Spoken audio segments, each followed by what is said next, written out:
Gênesis capítulo 22, nós vamos ler do versículo 1 ao versículo 19. Lembrando que na semana passada nós tivemos a pregação que foi trazida pelo nosso candidato ao Sagrado Ministério, Jefferson, que trouxe uma reflexão em Provérbios capítulo 8, porque também, durante um ano nós vamos pregar tanto a leitura que é feita no meio de semana, quanto a leitura que é feita no final de semana. Para quem não sabe, nós fazemos a leitura bíblica devocional todos os dias, nós temos lido uma porção da Bíblia e todos os dias o pastor que aqui está envia para o seu comentário, para o seu WhatsApp, um comentário do capítulo, um comentário explicativo para que você entenda a palavra do Senhor. Então esse compromisso é um compromisso que eu tenho com vocês, Eu não falo assim, leia a Bíblia, eu falo, vamos ler a Bíblia. E todos os dias, irmãos, eu acordo e preparo o devocional para vocês. É o terceiro ano, é o quarto ano, terceiro ano, é a segunda vez que eu estou comentando o Antigo Testamento. Eu poderia usar todos aqueles comentários antigos, que eu fiz da outra vez. Eu estou fazendo novos comentários, porque eu vou me aperfeiçoando também e eu vou demonstrando o compromisso, que eu tenho na leitura da palavra. E no final de semana, um dos textos que nós lemos, ou de segunda a sexta, que sou eu que comento, ou no sábado e domingo, que é o Jefferson, nós escolhemos para pregar aqui. E com isso nós ampliamos o nosso entendimento da palavra de Deus e a gente pode aplicar essa palavra de modo mais propício, mais assertivo na nossa vida. Ok? Então vamos ficar de pé para a gente ler a palavra do Senhor, que está em Gênesis capítulo 22, do versículo 1 ao versículo 19. E a palavra do Senhor nos diz o seguinte: passado algum tempo, Deus pôs Abraão à prova, dizendo-lhe: Abraão. Ele respondeu: eis-me aqui. Então disse Deus: tome seu filho, seu único filho, Isaque, a quem você ama, e vá para a região de Moriá. Sacrifique-o ali como holocausto num dos montes que lhe indicarei. Na manhã seguinte, Abraão levantou-se e preparou o seu jumento. Levou consigo 2 de seus servos, Isaque, seu filho. Depois de cortar lenha para o holocausto, partiu em direção ao lugar que Deus lhe havia indicado. No terceiro dia de viagem, Abraão olhou e viu o lugar ao longe. Disse ele a seus servos: fiquem aqui com o jumento, enquanto eu e o rapaz vamos até lá. Depois de adorarmos, voltaremos. Abraão pegou a lenha para o holocausto e a colocou nos ombros de seu filho Isaque. E ele mesmo levou as brasas para o fogo e a faca. E caminhando os dois juntos, Isaque disse ao seu pai Abraão: meu pai. Sim, meu filho, respondeu Abraão. Isaque perguntou: as brasas e a lenha estão aqui, mas onde está o cordeiro para o holocausto?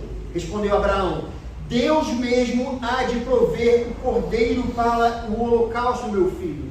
E os dois continuaram a caminhar juntos. Quando chegaram ao lugar que Deus lhe havia indicado, Abraão construiu um altar e sobre ele arrumou a lenha. Amarrou seu filho Isaque e o colocou sobre o altar em cima da lenha. Então estendeu a mão e pegou a faca para sacrificar seu filho. Mas o anjo do Senhor o chamou do céu. Abraão, Abraão. Eis-me aqui, respondeu ele. Não toque no rapaz, disse o anjo. Não lhe faça nada. Agora sei que você teme a Deus, porque não me negou o seu filho, o seu único filho. Abraão ergueu os olhos e viu um carneiro preso pelos chifres num arbusto. Foi lá pegá-lo e o sacrificou como holocausto em lugar do seu filho. Abraão deu àquele lugar o nome de O Senhor Proverá. Por isso, até hoje se diz: no monte do Senhor se proverá. Pela segunda vez, o anjo do Senhor chamou do céu a Abraão e disse: juro por mim mesmo, declara o Senhor, que por ter feito o que fez, não me negando o seu filho, o seu único filho, esteja certo de que o abençoarei e farei seus descendentes tão numerosos como as estrelas do céu e como a areia das praias do mar. Sua descendência conquistará as cidades dos que lhe foram inimigos, e por meio dela todos os povos da terra serão abençoados, porque você me obedeceu. Então voltou Abraão a seus servos, e juntos partiram para Beceba, onde passou a viver. Vamos orar.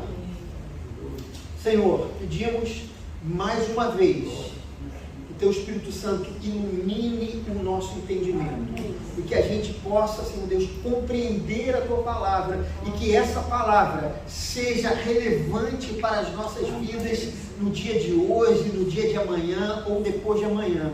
Livra-nos do misticismo, livra-nos de olhar para a Tua Bíblia, para a Tua palavra como se fosse algo distante de nós, mas que Teu Espírito Santo nos convença que essa é a verdade e que nós precisamos viver de acordo com ela.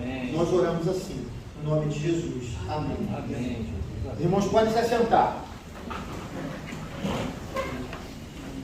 Queridos, o que é a Bíblia?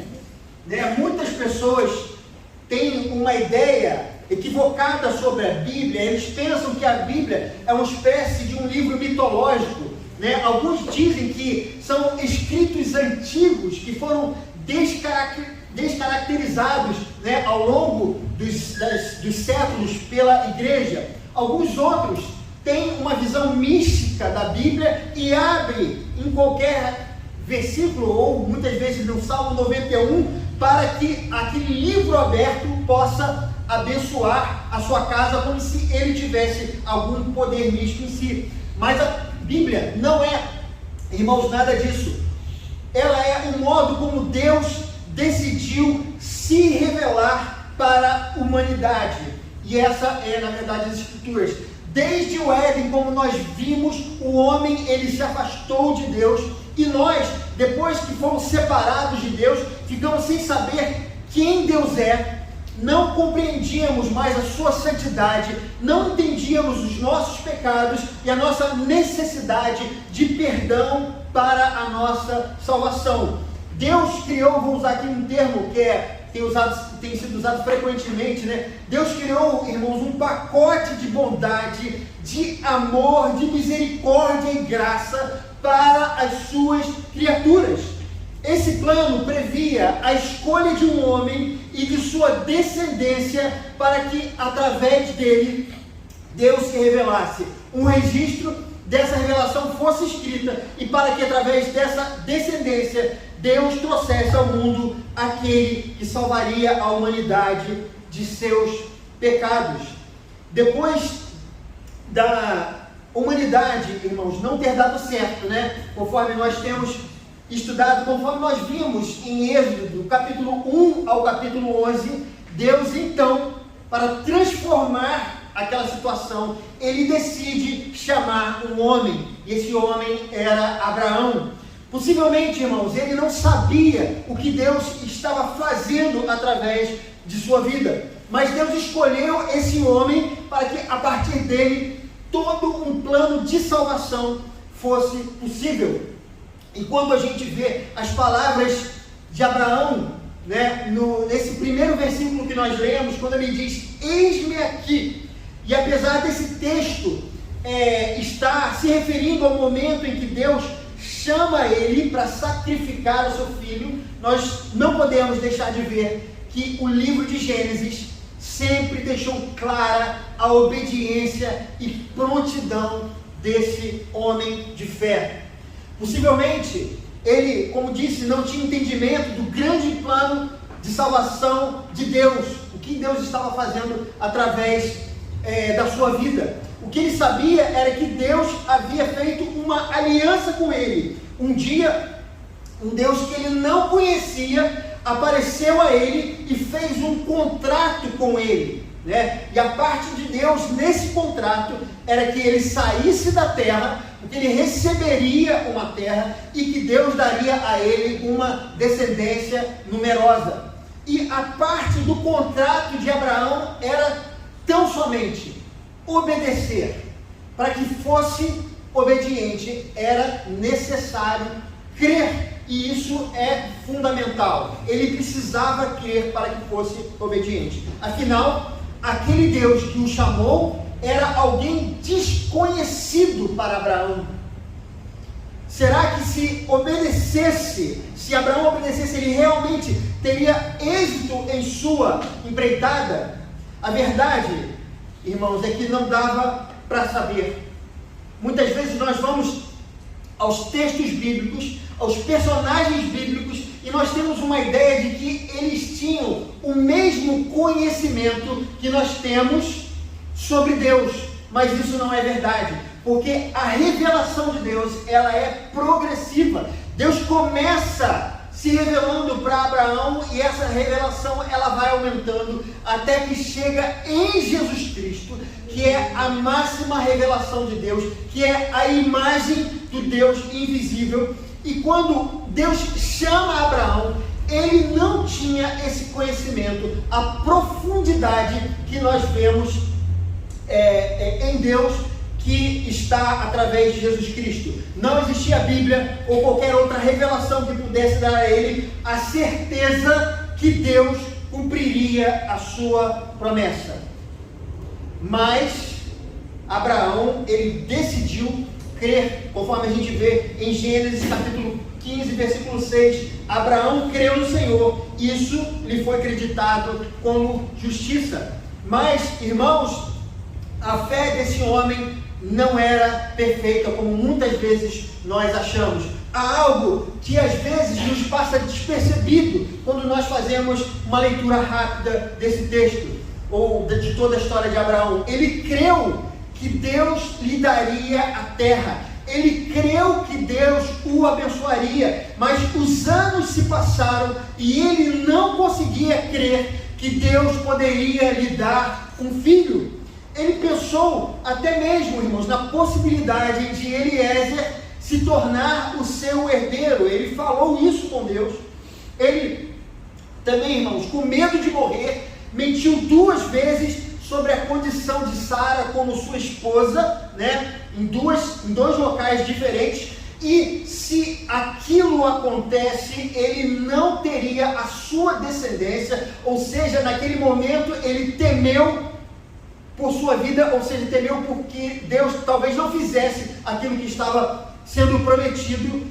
E também, queridos, a gente percebe que a falta de fé fica clara quando ele insiste para que Deus permita que Ismael fosse o seu herdeiro. Havia algo dentro de Abraão que ainda precisava ser mudado. Muitas vezes nós fazemos uma visão idealizada dos personagens bíblicos, isso eu vou falar mais claramente numa pregação mais à frente, mas nós temos uma ideia que esses personagens bíblicos eram pessoas que eram espécies de santos ou anjos, ou até mesmo, queridos, personagens mitológicos. Mas a Bíblia não transforma homens comuns em super-heróis. Jesus Cristo, ele não veio para os que eram sãos, conforme diz Marcos 2,17, não são os que têm saúde que precisam de médico, mas sim os doentes. Eu não vim para chamar os justos, mas os pecadores. Os personagens bíblicos, eles estavam na mesma condição que eu e você estamos. Jesus foi o único personagem perfeito registrado nas Escrituras. Nem o apóstolo Paulo, que eu admiro tanto, nem Moisés, nem Pedro ou Elias, todos eles eram homens que precisavam ser aperfeiçoados.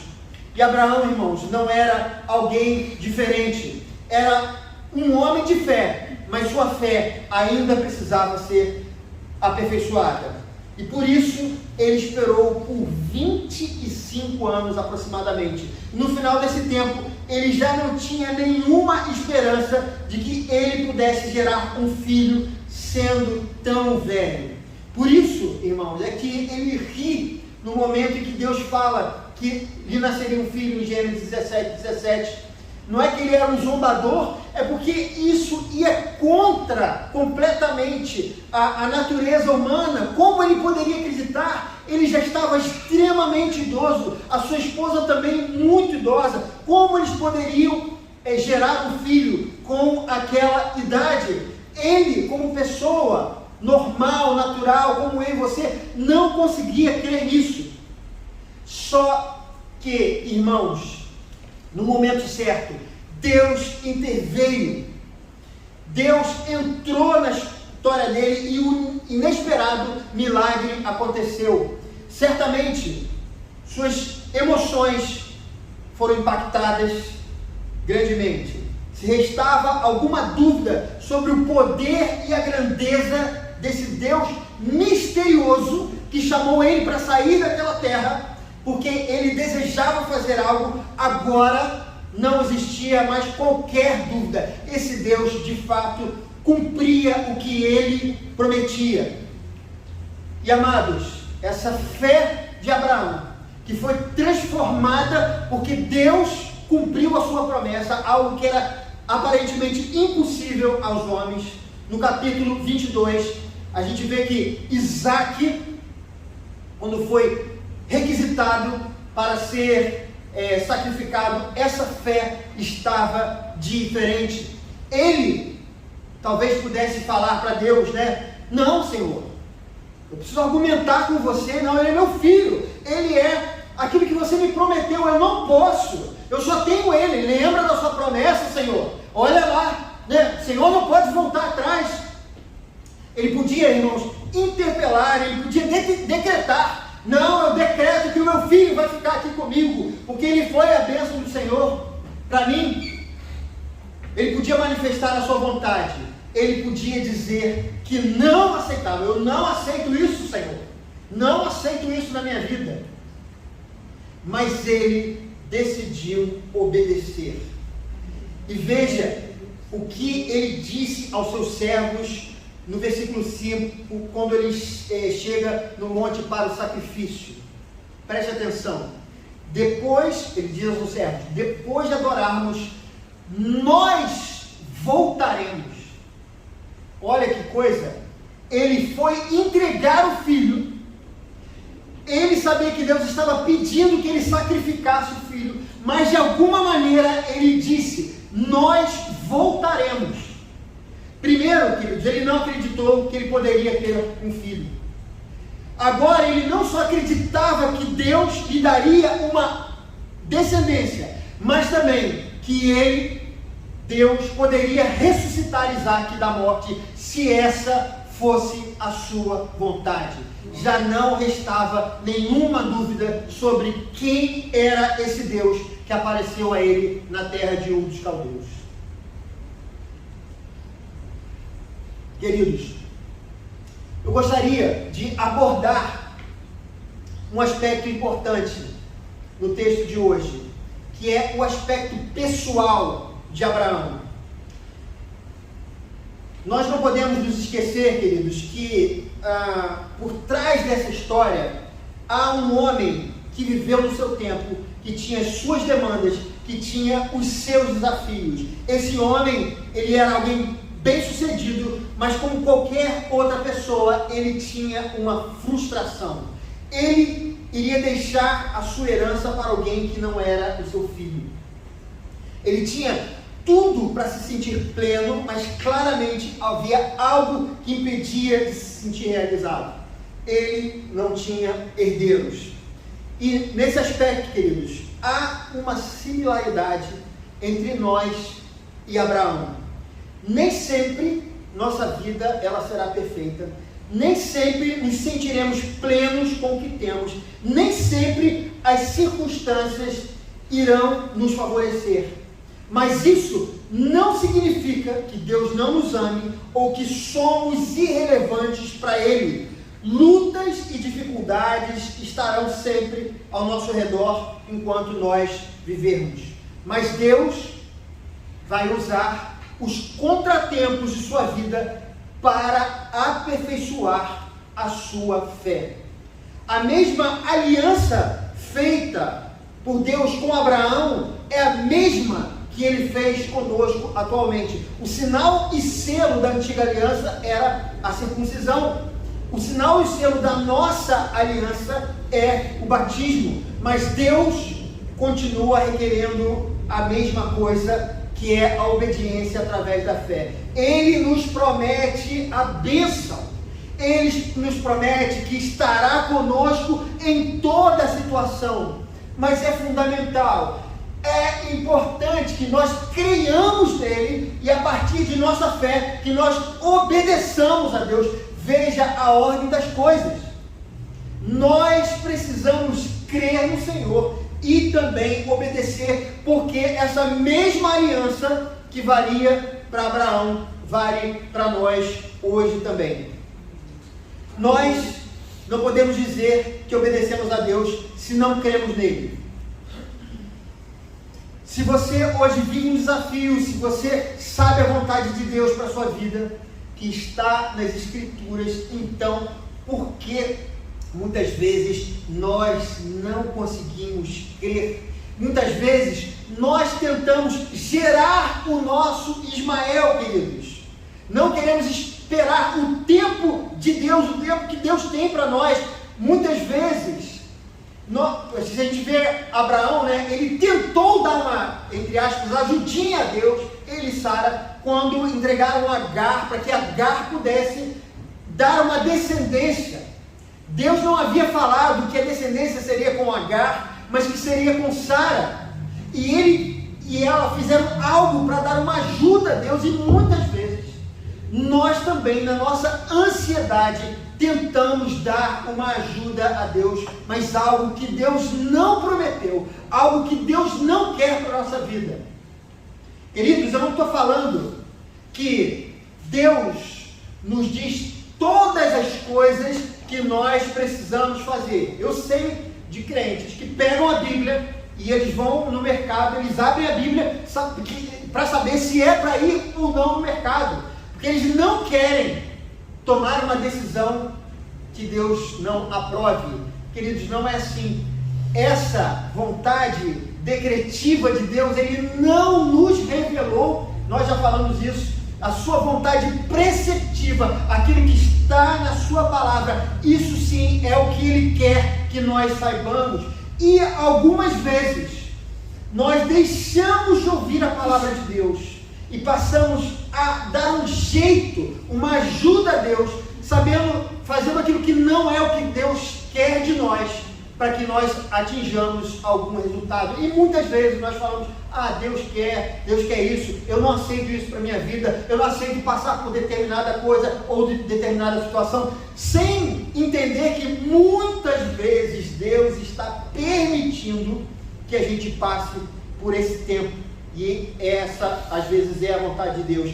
Tentamos abrir um caminho para resolver nossa situação. E às vezes não perguntamos por que Deus ainda... E às vezes ainda nos perguntamos, por que Deus, você ainda não me respondeu? E às vezes Deus já disse sim. Às vezes Deus já disse não. E às vezes Deus está dizendo ainda não. Isso acontece porque nem sempre nossa fé está bem sedimentada. É necessário crescer na fé, é necessário amadurecer a nossa confiança, por isso é necessário obedecer à voz do Senhor.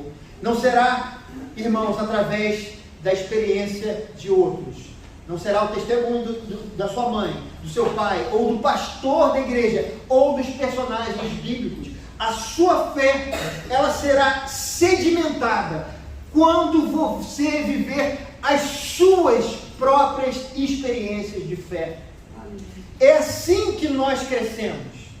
Um irmão pode dar um testemunho do que Deus fez na vida dele, e é muito bom, a gente dá glória a Deus, amém, fica feliz por tudo que Deus fez, mas Deus tem uma história com você, e muitas vezes nós não aceitamos a história de Deus, nós tentamos mover as peças para que fique de acordo com a nossa história, só que às vezes Deus impede, porque Ele tem um propósito. Deus poderia ter prometido a Abraão a terra e logo lhe dado um filho, mas aquele Abraão imperfeito na fé, com uma fé meio cambeta, né? Meio lá, meio cá, cria, mas não cria totalmente, não teria sido aperfeiçoada. Ele não chegaria no ponto de crer que Deus salvaria Isaac da morte, ressuscitaria Isaac, traria ele de volta à vida. E ele chegou nesse ponto onde ele cria, acreditava de fato em Deus. nós só vamos aprender a viver pela fé no dia em que obedientemente deixarmos Deus conduzir a nossa vida. Claramente, Abraão, ele não tinha controle algum sobre as coisas que ele vivia. Muitas vezes, o que nós desejamos é controlar a nossa vida, mas esse controle não nos aproxima de Deus. Nessa aliança, ele prometeu bênçãos para nós, mas é fundamental que você creia nele e permita que ele cuide de você. Enquanto nós só falamos que cremos em Deus, mas não nos entregamos a ele, não permitimos que ele conduza a nossa vida, a nossa fé, ela vai continuar rala. Eu queria, irmãos, finalizar esse momento, do sermão, dizendo o seguinte, que apesar de Abraão viver um drama pessoal, Deus estava aplicando a obra de Jesus em sua vida.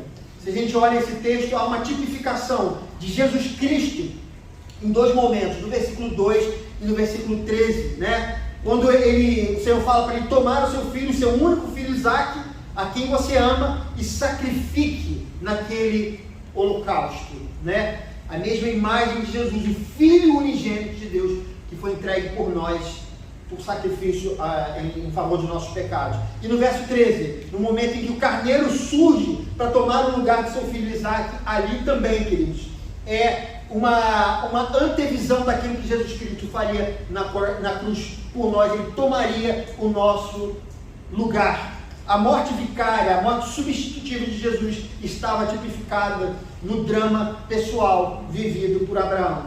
O mesmo Jesus que nos salva de nossos pecados era o mesmo que salvava Abraão e Isaque de seus pecados. Há algo espiritual que nós não paramos para pensar. Jesus Cristo estava salvando Abraão, Isaque e todos da sua descendência que crescem nele. Era o que Jesus estava fazendo ali naquele momento. Antes de existir o mundo, Jesus já havia se crucificado a morrer pelos nossos pecados e por consequência também por Abraão. A fé que o Senhor deseja que nós tenhamos nele não é, queridos, uma fé transitória. Muitas vezes nós pensamos muito em coisas seculares. Desejamos que Deus nos dê uma casa, desejamos que Ele nos dê um emprego, um casamento ou uma família. Isso é muito bom. Eu não estou dizendo que é errado nós pedimos a Deus, mas às vezes o nosso coração está tomado tão somente por essas coisas. Todas essas coisas Deus pode nos dar, ou pode também não nos dar. Mas o mais importante é que essa fé que está sendo gerada em nós, através das dificuldades, ela vai nos conduzir a Jesus Cristo. E Jesus Cristo é tudo o que nós precisamos, não só para essa vida, mas para a nossa vida futura. Pode ser que Deus peça, irmãos, que um dia a gente entregue a Ele algo que é extremamente precioso para nós, como Ele fez com Abraão e Isaque. E se ainda estivermos presos demais a alguma coisa aqui dessa terra, isso significa que nossa fé vai precisar ser aperfeiçoada. E eu finalizo o sermão nos lembrando daquele Salmo 37, 4 e 5. Preste atenção. Deleite-se no Senhor, e Ele atenderá aos desejos do seu coração. Entrega o seu caminho ao Senhor. Confie nele e Ele agirá. Nós precisamos viver assim todos os dias. Que Deus abençoe essa igreja no nome de Jesus. Amém.